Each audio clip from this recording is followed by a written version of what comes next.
Hey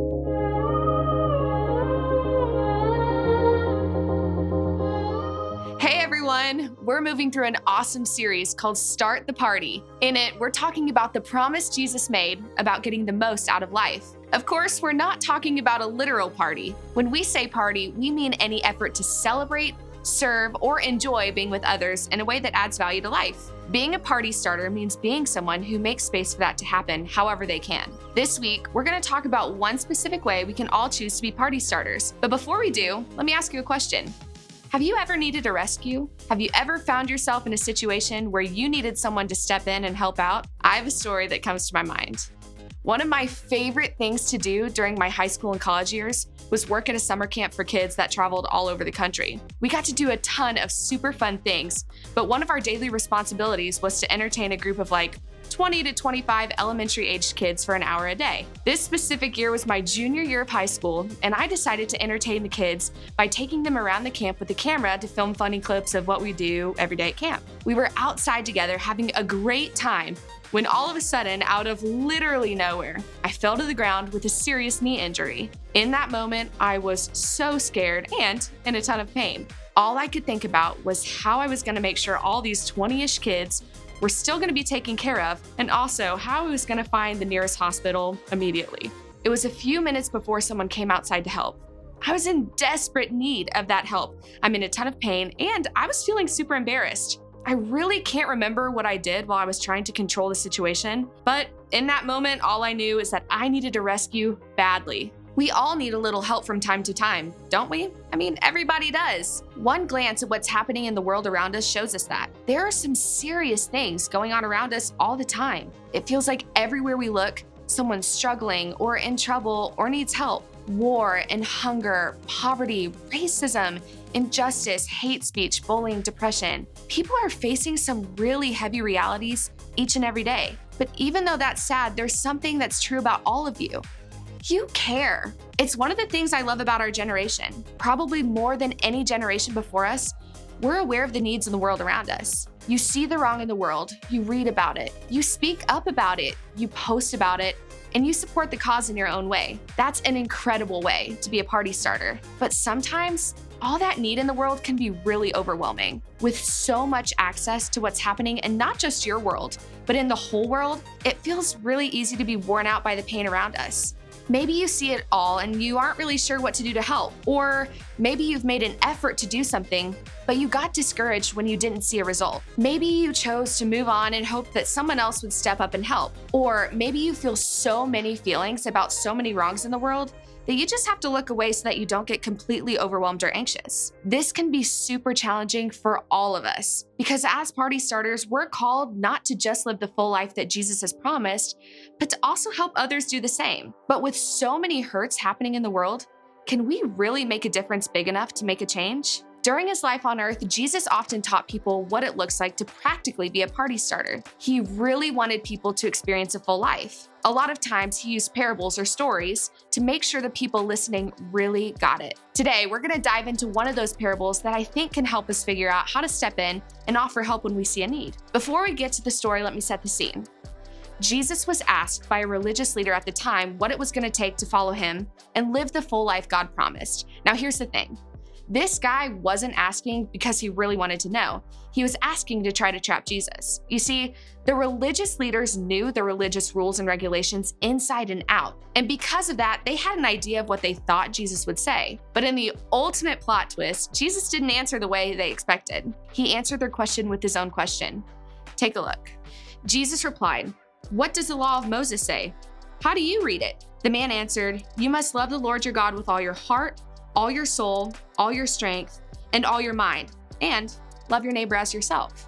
Sounds simple enough, right? Love God, love yourself, and love your neighbor. Now, maybe you're thinking what this religious leader was thinking. Who exactly is my neighbor? To answer, Jesus told a story. A Jewish man was traveling from Jerusalem down to Jericho, and he was attacked by bandits. They stripped him of his clothes, beat him up, and left him half dead beside the road. Okay, let's stop right there. This doesn't sound good, does it?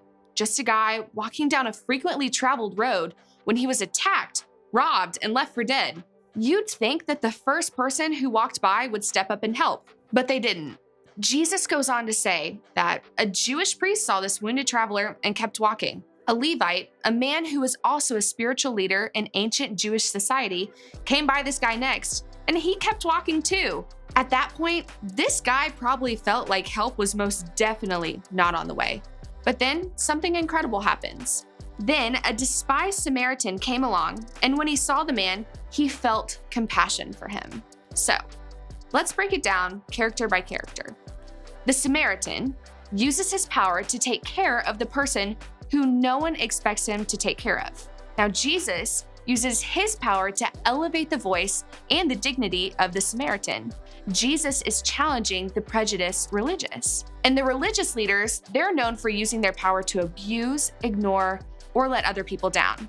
What can you learn from each character's perspective? Which character do you resonate with most? This was a huge deal.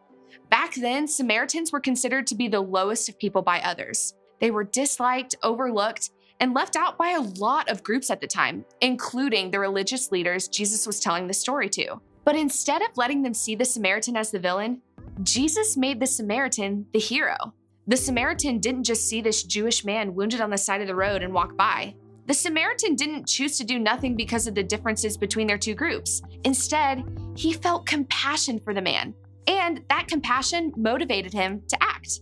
Jesus says that the Samaritan in his story takes care of the Jewish man's wounds, transported him to an inn where he could rest, and paid for every single thing he needed while he was there. Jesus made sure that this guy did it all, not because he had to, not because he wanted to hold it over this Jewish man's head, not to make himself look better, not because it would stop this from ever happening again. No, the Samaritan man helped because he was loving his neighbor as himself. See, when this religious leader asked Jesus who his neighbor was, he was basically saying, who am I obligated to help? Is it just the people I'm close to, the people who are the same as I am, or the people who I think deserve it? But with this story, Jesus' answer was clear. Everyone is your neighbor. When we love Jesus and follow him, we have the responsibility to start the party simply by loving everyone in this world as our neighbor. Okay, so back to this idea of party. One of the most simple yet most visually exciting party decorations that comes to my mind is the balloon. It can be a reminder for us to use what we have as a way to see, celebrate, and be with others. It just takes a little bit of air to create a big impact. But here's the most important thing. We get to be party starters for everyone. Even the people unlike us. Even the people we dislike. Even the people who don't like us. Even the people we'd rather ignore. See, this Samaritan wasn't just a neighbor. He was a party starter. Here's why.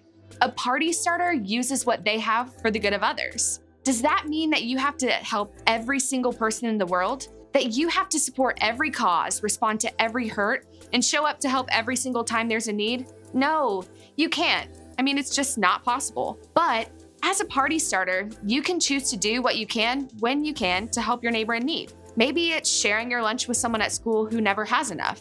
Or maybe it's donating your time or money to a cause you really care about. Maybe it's speaking up when you see someone being unkind or discriminating against someone else. Maybe it's just offering a prayer or a kind word to someone who needs it. The important thing to remember is that it isn't about what you do.